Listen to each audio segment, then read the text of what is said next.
నమస్కారం అండి, this is #you.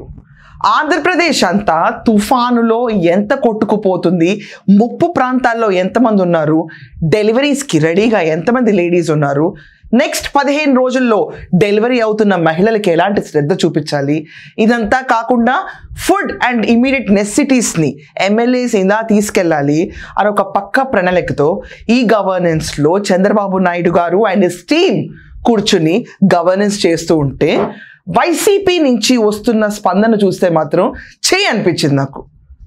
Andhra Pradesh తుఫాన్ బాధిత రాష్ట్రం కింద ఈరోజు ఉండి ప్రతి ఒక్కళ్ళు తుఫాన్లో ఇరుక్కోకూడదు, ముందస్తు చర్యల కింద తుఫాన్ ఎక్కడెక్కడ ప్రాంతాలను తాకుతుందో ప్రజల్ని అప్రమత్తం చేసి కొంతమందిని రీలొకేట్ చేసి రాష్ట్రంలో ఎవరికి ప్రాణ నష్టం జరగకూడదు, this is important for healthy government అని చెప్పి తెలుగుదేశం పార్టీలో చంద్రబాబు నాయుడు గారు 70 ఏళ్ళు దాటిన వ్యక్తి దుబాయ్ పర్యటన పూర్తి చేసుకొచ్చిన వెంటనే తుఫాన్ మీద కూర్చుని ఇష్యూస్ మీద మాట్లాడుతా ప్రజలకి మంచి చేయాలి, సేవ చేయాలని ముందుకొస్తుంటే దేనికి పనికి రాకుండా కూర్చుని వైఎస్ఆర్సీపీ గవర్నమెంట్లో జగన్మోహన్ రెడ్డి అయితే బెంగళూరులో కూర్చుని కనీసం ప్రతిపక్ష హోదా లేదు, సరే ప్రతిపక్ష పార్టీ నాయకుడివి నువ్వు, వచ్చి జనాల సేవ చేయాలి, వాళ్ళకి దగ్గరలో ఉండాలి, మనం కూడా ప్లానింగ్లో ఉండాలి అని చెప్పి కష్టకాలంలో ఉన్న ఆంధ్రప్రదేశ్కి దగ్గరగా ఉండకుండా ఎక్కడో కూర్చుని సుఖంగా ఉన్నాడు.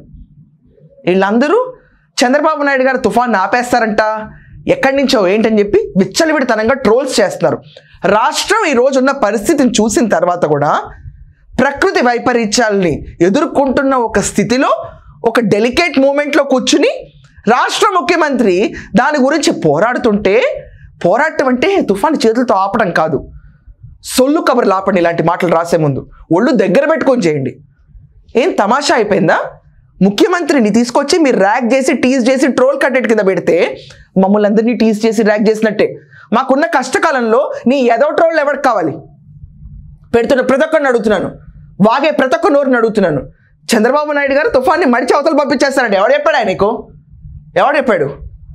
రాష్ట్రంలో ఈరోజు జనాలందరూ తుఫాన్ బాధితులుగా ఉండకూడదు, ఒక ప్రాణం కూడా నష్టపోకూడదు అని చెప్పి పోలులు పడిపోతాయేమో అని పోల్స్ గురించి చెట్లను ఎక్కడెక్కడ నరకాలి, చెట్లని ఎమ్మెల్యేస్ అందరినీ వాళ్ళ కాన్స్టిట్యువెన్సీలో ఎలా ఉండాలి వాళ్ళని పంపించి కాన్స్టిట్యువెన్సీలో చేస్తుంటే గవర్నమెంట్ మీద చులకనగా ట్రోల్స్ చేస్తా మీమర్ కంటెంట్ ప్రొడ్యూస్ చేస్తున్న ఒక పార్టీగా మిగిలిపోతుందా చివరికి? ఇది జోక్ అయిపోయిందా?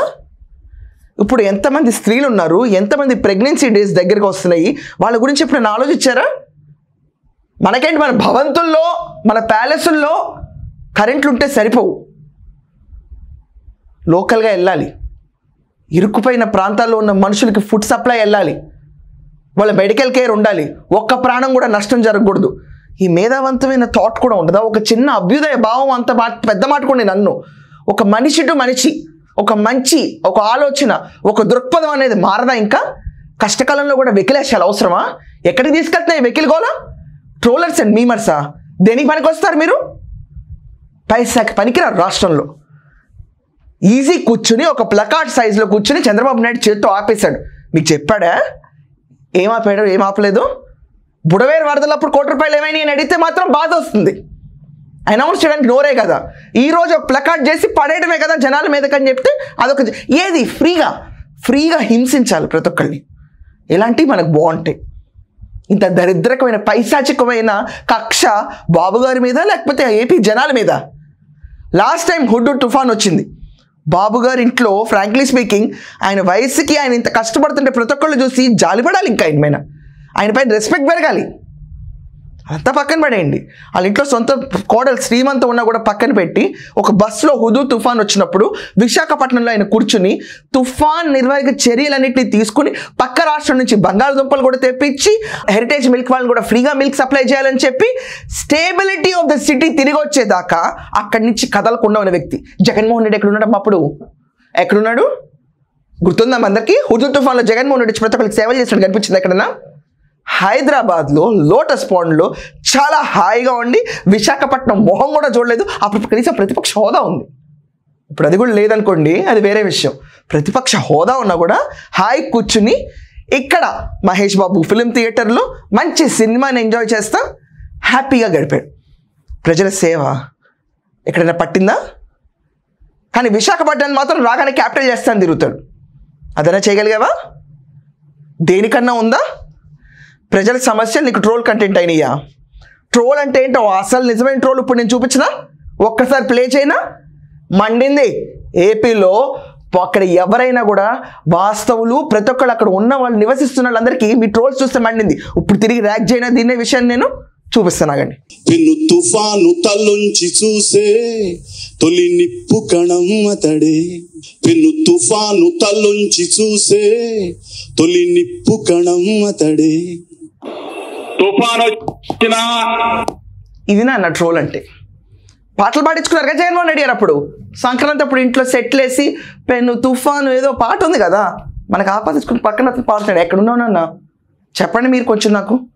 జగన్మోహన్ రెడ్డి గారు మీరు ఎక్కడున్నారు? ఏపీలో లేరా? మరి పాటలు ఎందుకు పాడించుకున్నారు మాకు? ఇదంతా రాష్ట్ర ఖజానాలో డెంట్ పడిన సెట్లే. మీరు గుడికి వెళ్ళలేదని గుడిని మీ ఇంటి దగ్గర తీసుకొచ్చి సెట్లు వేయించారు. అది కూడా మా డబ్బులతోనే. మీ డబ్బులు ఏం కావవి, రాష్ట్ర ప్రజల డబ్బులు. ఏంటి మాకేగా ఉందా నీ డబ్బులు అని అంటాను. హలో, మెయిన్ ట్యాక్స్ కడితేనే వచ్చిన డబ్బులు. నువ్వు వెనక మళ్ళీ సెట్లు వేసుకున్న కూర్చున్న కుర్చీ అయినా కూడా మీరు మాకు సేవ చేయడానికి ఉన్నారు. దానికి మిమ్మల్ని పొగిడించుకుంటే పాటలు పాడారు. సరే పాడారు, మీరు సంబరపడ్డారు. ఎక్కడున్నారు? తుఫాన్ వచ్చింది కనపడరా? ఇది ర్యాగింగ్ అంటే. సీరియస్గా మొదలవుతుందంటే ఇది ర్యాగింగ్. ఇలా చేస్తే అందరూ సెటిలైట్ అవుతారనిపిస్తుంది నాకు. రారా? ప్రతిపక్ష హోదా ఉన్నప్పుడు రాలేదు, ప్రతిపక్ష హోదా లేనప్పుడు రావద్దా? పట్టించుకోవద్దా? ఆలోచించద్దా? చంద్రబాబు నాయుడు గారు మాత్రం ఆయన చూసి ఒక లెసన్ నేర్చుకోవాలి. ప్రతి ఒక్కళ్ళు ఒక ఆపత్తు ఎప్పుడన్నా వచ్చినా, ఒక కష్టకాలం వచ్చినా దాన్ని వాడుకుని పైకి వెళ్ళాలనుకుంటారు ఆయన. అంటే వాడుకోవడం అంటే మళ్ళీ దీన్ని నెగిటివ్గా తీసుకుని పిచ్చి మాటలు మాట్లాడే వాళ్ళు ఉంటారు. మీ అందరూ వాడుకోవడం అంటే దాన్ని అడ్వాంటేజ్గా తీసుకుని పైకి వెళ్ళటం కాదు, దాన్ని ఎలా అధిగమించాలి. ఇంకా ఆ డ్రాట్ ఏరియా, మునిగిపోయిన ఏరియాలని ఇంకా వరల్డ్ మ్యాప్లో ఎంత బాగా పెట్టాలని చెప్పి కూడా ఆలోచిస్తూ ఉంటారు. వేగవంతంగా చాలా షార్ప్గా పనిచేస్తున్నాయి టైం. ఎప్పుడైనా క్రైసిస్ ఉంటే చంద్రబాబు గారిది, మనం క్రైసిస్ ఉంటే మూల పడుకుంటాం. ఎలా కుదురుతుందిలా? ఇదే అంటున్నారు రాష్ట్రంలో ప్రజలందరూ ఈరోజు. ఇది కాకుండా వైఎస్ఆర్సీపీ వాళ్ళు బ్యానర్ రిలీజ్ చేశారు. వాళ్ళకు వచ్చిన స్థానాలు 11, దాంట్లో ఉన్న ఫోటోలు 11. ఏంటో లెక్క పెట్టేస్తారేమో. వాళ్ళలో శత్రువులు ఎవరు ఉన్నారో నాకే అర్థం కావట్లా. ఒకసారి చూద్దాం అది కూడా. జగనన్న పిలుపుతో తుఫానులోను ఏంటండి? తుఫాన్లోను సాయం అంట. ఎక్కడుందా సాయం? ఏంటి? ముందా తుఫాన్ దెబ్బకి అతక్కుతలమైన రాష్ట్రం. అసలు మీరే ట్రోల్స్ చేస్తున్నారు. తుఫాన్ లేదు, పాడు లేదు, తుఫాన్ వచ్చేస్తుందని చెప్పి ఓళ్ళు రెచ్చిపోతున్నారని చెప్పి ట్రోల్స్ మీద ట్రోల్స్ చేస్తున్నారు సీఎం పైన. ముందస్తు చర్యలంట తొక్క తోలు అని చెప్పి మళ్ళీ మీరందరూ తీసుకెళ్ళిపోయి ముందస్తు చర్యల కింద ఏదో చేస్తున్నారట. సెన్స్ ఉందా కొంచెం రాసేటప్పుడు ఈ ప్లకార్డ్ ఎవరికన్నా? సెన్స్ ఉందా? ఏంటి? పునరావాస కేంద్రాలు కూడా ఏర్పాటు చేయని ప్రభుత్వం. ఇక్కడ మీరు అందరూ అబ్జర్వ్ చేయండి. వైఎస్ఆర్సీపీ ట్రోల్స్ చూస్తే కనుక నేను నార్మల్గా మాట్లాడుతాను, న్యూట్రల్గా వెళ్తాను. ఈరోజు వాళ్ళు ఏమంటారు? అసలు తుఫానే లేదు, ఎందుకు ఇంత డ్రామా, ఎందుకు ఇంత ఓవర్ యాక్షన్, ఏంటి నీ బోర్డు ఈ గవర్నెన్స్ సిస్టమ్ ముందు కూర్చుంటే సరిపోయిందా ఏంటిదంతా అన్నారు. 50 ఏళ్ళ పడుచుకున్నాడు. ఎక్కడ కూర్చున్నాడు? ఎలహంక ప్యాలెస్లో ఉంటారు ఆయన. ముసలాయన పెద్ద ఆయన రాష్ట్రం కోసం చేయాలి కదా, చేస్తుంటే వెక్కిరింతలు. తుఫాన్ ఏదన్నారు. తుఫాన్ ఏదని మీరే అడిగినప్పుడు ఈ ముందస్తు చర్యలు ఏంటా? ఇవి ఉన్నాయా లేదా పక్కన పెట్టండి. వీళ్ళు నిత్యావసర సరుకులు పంపిణీ చేస్తూ బాధ్యతలకు ఇదిగోండి 1, 2, 3, 4, 5, 6, 7, 8, 9, 10, 11.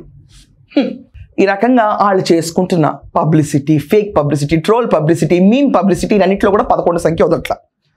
ఆంధ్రప్రదేశ్లో ఈరోజు ప్రతి ఒక్కళ్ళు బాబు గారు ఉన్నారు. తుఫానే కనుక ఇంత సీరియస్గా హిట్ అయితే 50 కిలోమీటర్ల స్పీడ్తో వేగవంతంగా గాలి వచ్చి వర్షాలు విపరీతంగా పడితే రాష్ట్రంలో తగు చర్యలు తీసుకోబడతాయని నమ్మకం ఉంది. ఆయనకు ఒక ట్రాక్ హిస్టరీ ఉంది.